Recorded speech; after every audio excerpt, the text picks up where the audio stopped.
সবাইকে। আশা করি আপনারা সবাই খুব ভালো আছেন আর আমিও খুব ভালো আছি।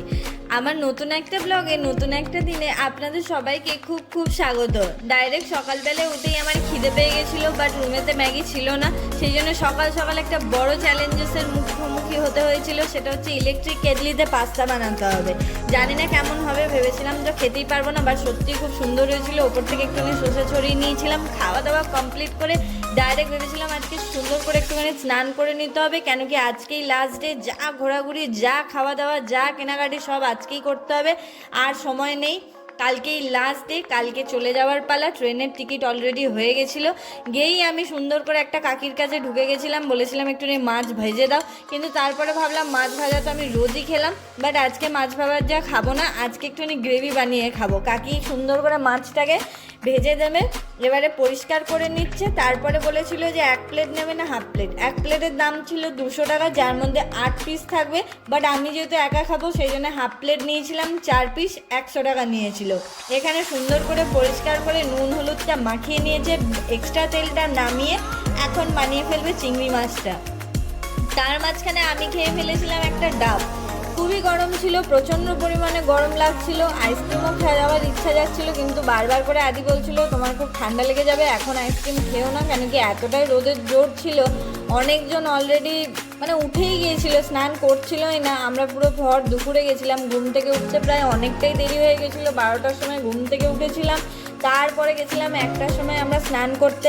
মাঝখানে তো ওই দাদাটা নিয়ে নিয়েছিল 1 প্লেট পার্শে মাছ ফ্রাই, সেটাও একটুখানি খাওয়া দাওয়া করে একটুখানি সমুদ্র দৃশ্য আর কি উপভোগ করে নিচ্ছিলাম। যেহেতু লাস্ট ডে আরও খুব খারাপ লাগছিল, মনে হচ্ছিলো 3-4 দিন আরও থাকলে ভালো হয়, বাট ওই যে সেম কাজের চাপ আছে, সেই জন্য বাড়ি যেতে হবে।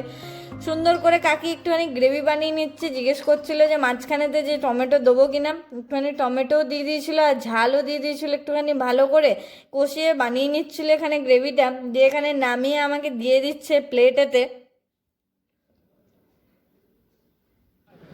এখন খাওয়া দাওয়া কমপ্লিট করে বিচটা একটুখানি সুন্দর করে উপভোগ করে নিচ্ছিলাম। ওই যে লাস্ট ডে বলে কথা, এখন আবার কবে আসতে পারবো তার কোনো ঠিক নেই।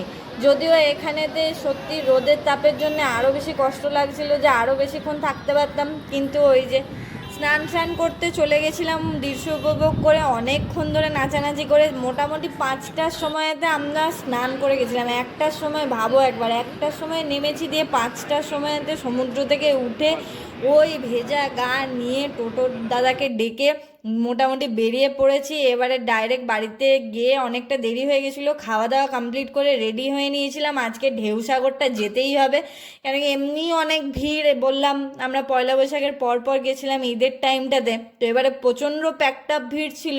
না ভালো করে টোটো পাওয়া গেছে, না ভালো করে রুম পাওয়া গেছে, কিচ্ছু পাওয়া যায়নি। এবারেতে টোটো করে রাস্তায় চলে যাচ্ছি এবারেতে ঢেউসাগরে। এই ঢেউসাগরের এখানেতে না আপনারা এখন থাকতেও পারবেন। আগে এতটা হোটেল অ্যাভেলেবেল ছিল না, কিন্তু এখন প্রচুর প্রচুর হোটেল হয়ে গেছে, খুব সুন্দর সুন্দর হোটেল হয়ে গেছে, অনেক বড় বড় হোটেল হয়ে গেছে। এবারে আমি এটাই মনে মনে ভাবছিলাম যে আমরা কেন ঢেউসাগরে থাকলাম না, আমরা কেন এবারে তো ওল্ড দীঘায় থাকলাম। এই হোটেলগুলো দেখে না সত্যি মন ভরে যাচ্ছিল। যাই হোক, দেখতে দেখতে আমরা ঢেউসাগর চলে এসেছিলাম। আর বেলুন কেনার যথারীতি আমার খুব ইচ্ছা হচ্ছিল ছোটোবেলার মতন, কিন্তু বেলুন আমাকে কেউ কিনে দেয়নি। কাঁদতে কাঁদতে চলে গেছিলাম টিকিট কেটে। টিকিটেও অনেক লাইন ছিল, প্রায় মোটামুটি 15-20 মিনিট লাইন দেওয়ার পর আমরা লাইন পেয়েছিলাম টিকিটের।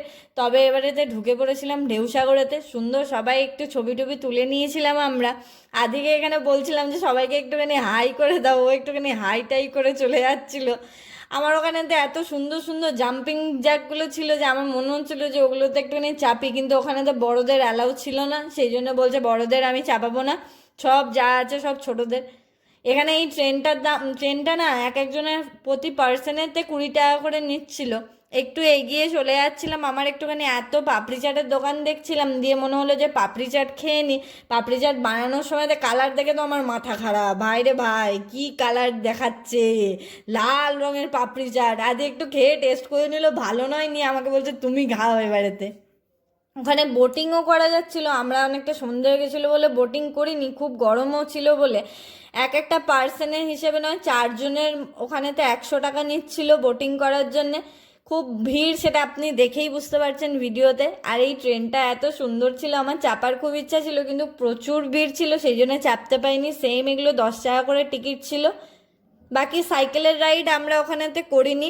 একটু এগিয়েই দেখতে পেয়েছি একটা ছোট ঘরেতে হাঁস রেখেছে, ওই ঘরটার ভেতরে আরও অনেকগুলো ছিল, কিন্তু জানি না এই যে একটা মাটির জায়গা দিয়ে ঢুকতে গেল, যে কাঁচের দরজাটা দিয়ে ঢুকলো না, সেখানেতে ক্যামেরা অ্যালাউ ছিল না। ওখানে গেলে আপনি বুঝতে পারবেন ঢেউসাগরেতে অনেক ছোট ছোট মাটির প্রোডাক্ট ইউজ করছে ওরা, সেগুলো বিক্রি করছে, কিন্তু আমি ওগুলো ভিডিওতে নিতে পাইনি, ক্যামেরা নট অ্যালাউ ছিল। এই বাচ্চাদের এই জাম্পিং জ্যাকটা খুব সুন্দর ছিল। এগিয়ে গিয়ে একটা সুন্দর পাড়া বোটিংয়ের জায়গা ছিল, সেই বোটিংয়ের জায়গাগুলো দেখে নিয়েছিলাম।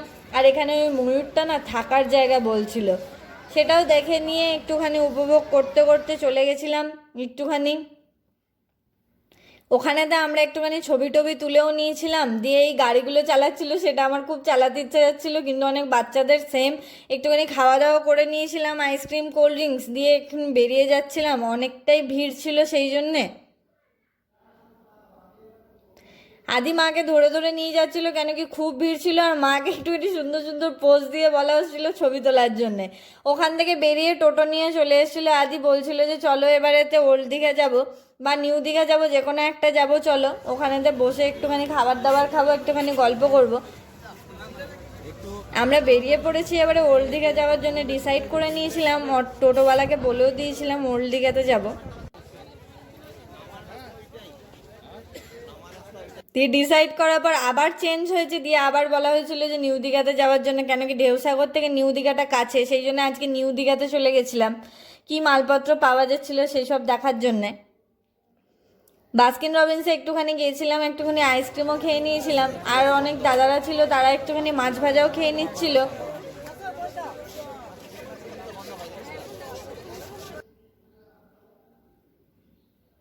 ওখান থেকে মার্কেটটা একটুখানি ঘুরে দেখে নিতে গেছিলাম, মার্কেটটা একটুখানি ঘুরে দেখে নিয়ে চলো।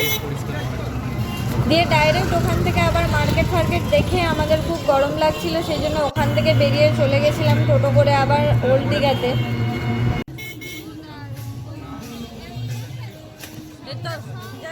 সেদিনকে রামনবমী ছিল, সেই জন্য একটা রামনবমীর র্যালি দিয়ে বেরিয়েছিল, সেই রামনবমীর র্যালিটা আমরা পার করিয়ে চলে গেছিলাম ডাইরেক্ট। আজকে বড় চিংড়ি মাছ লবস্টার খাবে বলে মা আজকে বলেছিল যে বড় চিংড়ি খাবো, আজকে কিন্তু ছোট চিংড়ি খাবো না। এই যে আমার আর মায়ের জন্য দুটো চিংড়ি মাছ নেওয়া হয়েছিল।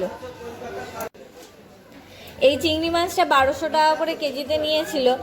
আরেকটা জিনিস ভেবে অবাক হয়ে যাবেন, ওনার পাশেই যিনি বিক্রি করছেন, ওনার পাশেই একজন আছে যিনি মাছ কেটে দেবে, সেইটা 1200 টাকা করে কেজি নিল, তারপরেও আবার এক্সট্রা 20 টাকা করে নিল এক একটা মাছ ছাড়ানোর জন্যে, কাটার জন্যে শুধুমাত্র। দাম বার্গেনিং করে নেবেন, নয়তো এরা বহুত বোকা বানিয়ে নেবে। 1200 টাকা বলে আমাদেরকে 800 টাকা কেজিতে দিয়েছে লাস্টে, অনেক বার্গেনিং করার পর। তাই আপনারাও যখন যাবেন তখন একটুখানি বার্গেনিং করে কিনবেন।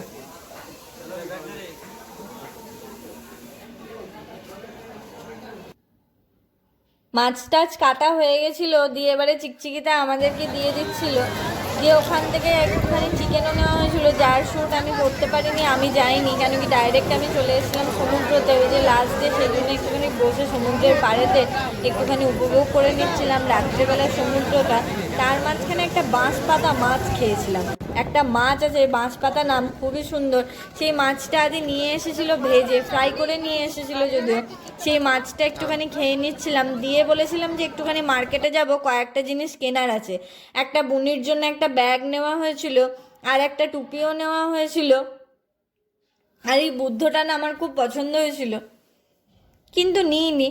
ওখান থেকে বাড়ি চলে এসেছিলাম ডাইরেক্ট, রাত হয়ে গেছিলো অনেকটা, কেন কি পরের দিন আবার ট্রেন আছে, বেরোতে হবে, সেই জন্যে এখন ডিনারটা কমপ্লিট করে নিচ্ছি। ডিনার টিনার কমপ্লিট করে ডাইরেক্ট আজকে শুয়ে পড়তে হবে, তার আগে প্যাকিংটা করে নিতে হবে, কারণ কি আমরা তো কালকে বাড়ি চলে যাচ্ছি। যদি ব্লগটা ভালো লাগে থাকে তাহলে প্লিজ একটা লাইক, শেয়ার অ্যান্ড সাবস্ক্রাইব করে দেবেন। দেখা হচ্ছে আবার নেক্সট ব্লগে, ততক্ষণের জন্য ভালো থাকবেন সবাই।